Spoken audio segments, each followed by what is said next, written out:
करेंगे। और इस वक्त की बड़ी खबर, किसान के आंदोलन का आज 18वां दिन है। किसानों के आंदोलन का 18वां दिन है। राजस्थान के किसान भी अब पहुंच रहे हैं। उन्होंने दिल्ली कूच का नारा दिया है। आज दिल्ली जयपुर हाईवे जाम करेंगे किसान। सुबह 11 बजे किसानों का ट्रैक्टर मार्च शुरू होना है और उसी रास्ते से आज किसानों ने दिल्ली कूच का नारा दिया है। किसानों के आंदोलन का आज 18वां दिन है।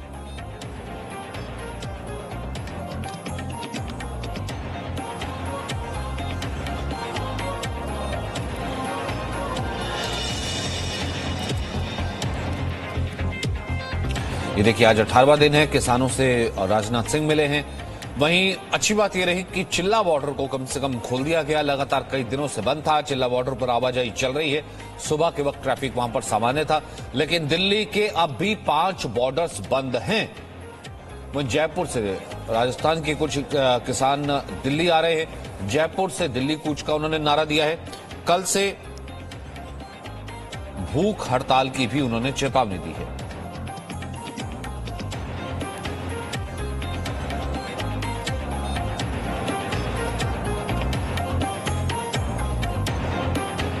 प्रमोद शर्मा और रूफी जैदी इस वक्त हमारे साथ मौजूद हैं। प्रमोद हमारे साथ हैं इस वक्त गुरुग्राम से। प्रमोद, क्या रूपरेखा रहने वाली, कितनी संख्या होने वाली और क्या इन्फॉर्मेशन आपके पास है और कौन सा ऐसा रूट है, थोड़ा सा आम लोगों के लिए भी बताइएगा ताकि वो उन जगहों पर जाने से अवॉइड करें, और क्या रहेगा? देखिए, जो राजस्थान और हरियाणा के संयुक्त किसान मोर्चा है वो रात को शाहजहां में इकट्ठा हुए हैं और 11 बजे अलवर में बैठक करने के बाद वो दिल्ली की तरफ अपनी ट्रैक्टर और ट्रॉली से कूच करेंगे। NH 8 के जरिए वो दिल्ली की तरफ आएंगे, जिन्हें रोकने के लिए गुरुग्राम पुलिस ने 1000 से ज़्यादा जवानों की तैनाती कर रखी है। तमाम व्यवस्था कर रखी है और जितने भी टोल प्लाजा है जिन्हें फ्री कराने की कोशिश किसान कर सकते हैं उनको कवर किया हुआ है पुलिस ने। तो पुलिस का साफ कहना है कि किसी भी कीमत पर NH 8 को यानी दिल्ली जयपुर हाईवे को जाम नहीं होने दिया जाएगा, इसे बंद नहीं होने दिया जाएगा। अगर किसान ऐसा करते हैं तो हालात का जायजा लेने के बाद ही कोई फैसला किया जाएगा कि उनको हिरासत में लिया जाएगा या उनको कोई वैकल्पिक जगह दी जाएगी। तो फिलहाल दोपहर बाद यानी 12 बजे के बाद उनके हरियाणा में घुसने की संभावना है। या तो कोशिश ये भी होगी हरियाणा पुलिस की कि उन्हें राजस्थान बॉर्डर पे ही रोक दिया जाए, उनको हरियाणा में घुसने ही ना दिया जाए और दिल्ली तक तो किसी भी कीमत पे नहीं पहुंचने दिया जाए। इसके लिए पुलिस की अलग अलग टुकड़ियां जो है वो NH 8 पे अलग अलग जगहों पर बैठी हुई है उन तमाम चीज़ों के साथ कि अगर किसान आते हैं तो उन्हें एकदम से किस तरीके से रोकना है। तो पुलिस की पूरी व्यवस्था है। और जो संख्या बल के बारे में है, कल तक जो बात हुई थी करीब 200 से 300 किसान ही जो है शाहजहांपुर में जुटे हुए थे और उसके बाद और लोगों के आने की वो संभावना जता रहे थे। और अब जब वो अलवर में मीटिंग करने के बाद दिल्ली की तरफ कूच करेंगे, उस वक्त कितनी संख्या होगी इसका अभी कोई अंदाज़ा नहीं है, लेकिन प्रशासन ने साफ कर दिया है कि किसी भी कीमत पे NH 8 को जाम नहीं होने दिया जाएगा। तो यानी कि ऐसी कोई कोशिश की गई, इससे पहले कि मैं रूफी का रुख करूं, रूफी भी इस वक्त हमारे साथ मौजूद हैं, अब कोई ऐसी कोशिश की गई है कि उन्हें एक पर्टिकुलर पॉइंट पर रोक लिया जाए, यानी कि हरियाणा से दिल्ली एंटर ही ना करने दिया जाए, गुरुग्राम से पहले रोका जाए, ऐसी भी कोई कोशिश है?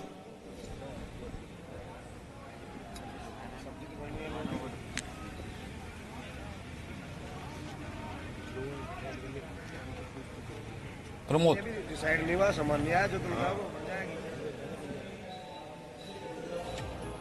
प्रमोद तक आवाज नहीं आ रही। एक बार मैं रूफी का रुख करता हूं। रूफी, आप जरा वहां की तस्वीर बताइए यूपी बॉर्डर से।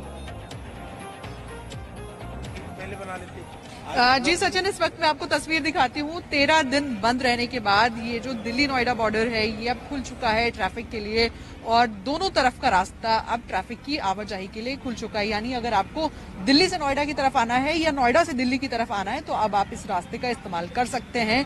तो नोएडा में जो लोग काम करते हैं या लोग जो नोएडा से दिल्ली जाते हैं उनके लिए ये एक सुखद खबर है। लेकिन आंदोलन अभी खत्म नहीं हुआ है। यहाँ पर किसान बैठे हैं। तस्वीर आप देखिए कि यहाँ पर अभी रामायण का पाठ चल रहा है किसानों द्वारा और यहाँ पर मेरे साथ भी कुछ किसान मौजूद हैं। अब रास्ता खुल गया है दोनों तरफ का कल रात से, लेकिन आंदोलन खत्म नहीं हुआ है। जी, अभी आंदोलन खत्म नहीं हुआ है। हमारी वार्ता राजनाथ सिंह जो रक्षा मंत्री हैं और नरेंद्र सिंह तोमर जो कृषि मंत्री हैं, उनसे वार्ता हुई थी 4:30 बजे से 6 बजे तक। हमारी 18 सूत्रीय मांग थी, जिसमें किसान आयोग के गठन की मुख्य मांग थी। उन पर तकरीबन सहमति बन गई है। वो कह रहे हैं कि हम इसका गठन करेंगे, लेकिन उसके लिए समय चाहिए। तो उन्होंने समय मांगा था 15 दिन से 1 महीने के बीच का। तो क्या आप 1 महीने तक ऐसे ही बैठे रहेंगे? ये डिसाइडेशन अभी हम 12 बजे हमने मुख्य जो पदाधिकारी है हमारे, उनकी मीटिंग बुलाई है। यानी आज 12 बजे ये फैसला भी हो सकता है कि आप लोग पूरी तरह से यहाँ से हट जाएंगे? वो जो हमारे राष्ट्रीय कार्यकारिणी है, वो निर्णय वो लेगी। यहाँ से ना हटेंगे, साइड में बैठे हैं, आंदोलन जारी रहे, वो सब वही बता सकते हैं। आंदोलन जारी रहेगा जी। जो हमारे पदाधिकारी, जो मुख्य हमारे जो वरिष्ठ नेता हैं, वो जो डिसाइड करेंगे वही हम करेंगे। कल जब मीटिंग हुई तो वो संतुष्ट हुए आप लोग सरकार से बात करके, राजनाथ सिंह जी से बात करके? संतुष्ट तो मैं कहूंगा, काले कानून जो आए हैं देश में, ये स्वतः ही समाप्त करने के लिए किसान आयोग के गठन की मांग जो थी थोड़ा सा हमारी, रूफी सड़क दिखाएंगे, वो सबसे जरूरी और अहम। ये रूट कहाँ से कहाँ तक उसको जाता है और ये सहमति जताई आज जो है आम लोगों के लिए क्या एडवाइजरी बहुत रह जल्द सकती है जो इस रूट को अवॉइड कर रहे किसान थे? आयोग का ये गठन करेंगे, उसमें सारे ही किसान, हमने कहा था उसमें सारे किसान होंगे, राजनेता नहीं होंगे। जी सचिन, मैं आपको वो रास्ता दिखाती हूँ और मैं अपने कैमरा पर्सन को कहूंगी कि हम वो आपको तस्वीर दिखाएं। ये देखिए, अगर आपको नोएडा से दिल्ली की तरफ जाना है तो ये वो रास्ता है जो पहले पूरी तरह से ब्लॉक था पिछले 13 दिनों से, और दूसरी तरफ का जो रास्ता है जो दिल्ली यानी मयूर विहार, लक्ष्मी नगर, शकरपुर होते हुए अगर आपको नोएडा, ग्रेटर नोएडा की तरफ जाना है तो वो रास्ता बीच बीच में बंद हो जाता था और कभी किसानों से खोल भी देते थे। वो रास्ता भी अब पूरी तरह से खुल चुका है और ये रास्ता भी पूरी तरह से खुल चुका है। यानी वो लोग जो दिल्ली से नोएडा की तरफ दफ्तर आते हैं या नोएडा से दिल्ली की तरफ जाते हैं, उनके लिए बेहद राहत भरी खबर, यानी आपके और हमारे लिए भी अच्छी खबर, क्योंकि अब हमें डाइवर्जन को फॉलो नहीं करना पड़ेगा। डीएनडी पर जो कई किलोमीटर लंबा जाम होता था, अब वो नहीं होगा। यानी कल जब ज्यादातर लोग अपने दफ्तर के लिए जाएंगे तो वो राहत की सांस लेंगे, क्योंकि यहाँ पर ट्रैफिक अब खुल चुका है। हालांकि जो आंदोलन है वो अभी भी चल रहा है। जी, ये क्योंकि ये बहुत ही इम्पोर्टेंट, ये बहुत ही महत्वपूर्ण जानकारी है, हम इस वक्त अपने दर्शकों को भी दे दें। वो रास्ता जो कि मयूर विहार से होते हुए नोएडा को कनेक्ट करता है, यूपी को कनेक्ट करता था, वो रास्ता बीच में बंद था। आने के लिए, जाने के लिए वो रास्ता खुला है, चिल्ला बॉर्डर इसे कहते हैं, और ये बहुत ज्यादा इंपॉर्टेंट इन्फॉर्मेशन है। और कहीं ना कहीं धन्यवाद करना होगा कम से कम इन लोगों का भी, ये सेटिस्फाई हुए, उन किसानों का भी, उन अन्नदाताओं का भी जो सेटिस्फाई हुआ, और कम से कम आम लोगों की दिक्कत को समझते हुए इस रास्ते को खोला गया है। आप दोनों का मैं रुख करूंगा, लेकिन उम्मीद यही है कि अब जबकि एक बॉर्डर खुल गया है तो अब समाधान का रास्ता भी निकल जाएगा।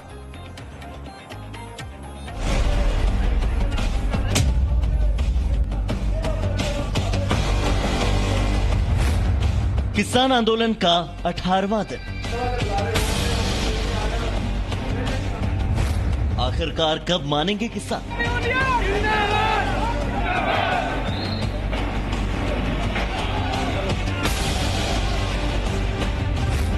किसान की राह में कितनी दीवार? 18 दिन हो गए।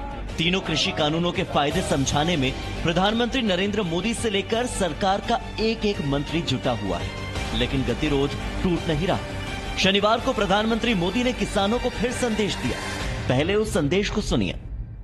अब ये सभी दीवारें हटाई जा रही हैं, सभी अड़चनें हटाई जा रही हैं। इन दीवारों के हटने के बाद, इन रिफॉर्म्स के बाद किसानों को नए बाजार मिलेंगे, नए विकल्प मिलेंगे। लेकिन प्रधानमंत्री मोदी के संदेश के बावजूद किसान सिंघू बॉर्डर पर जमा है और आगे की रणनीति पर बढ़ रहे हैं। सरकार पर तीनों कानून वापस लेने का दबाव बनाने के लिए आज के दिन दिल्ली चलो का नारा दिया गया है। राजस्थान के हजारों किसान ट्रैक्टर मार्च निकालकर आज दिल्ली की ओर कूच करेंगे। किसानों का ऐलान आज दिल्ली जयपुर हाईवे को बंद करने का है। हमने इस आंदोलन को और तेज करने का निर्णय लिया है।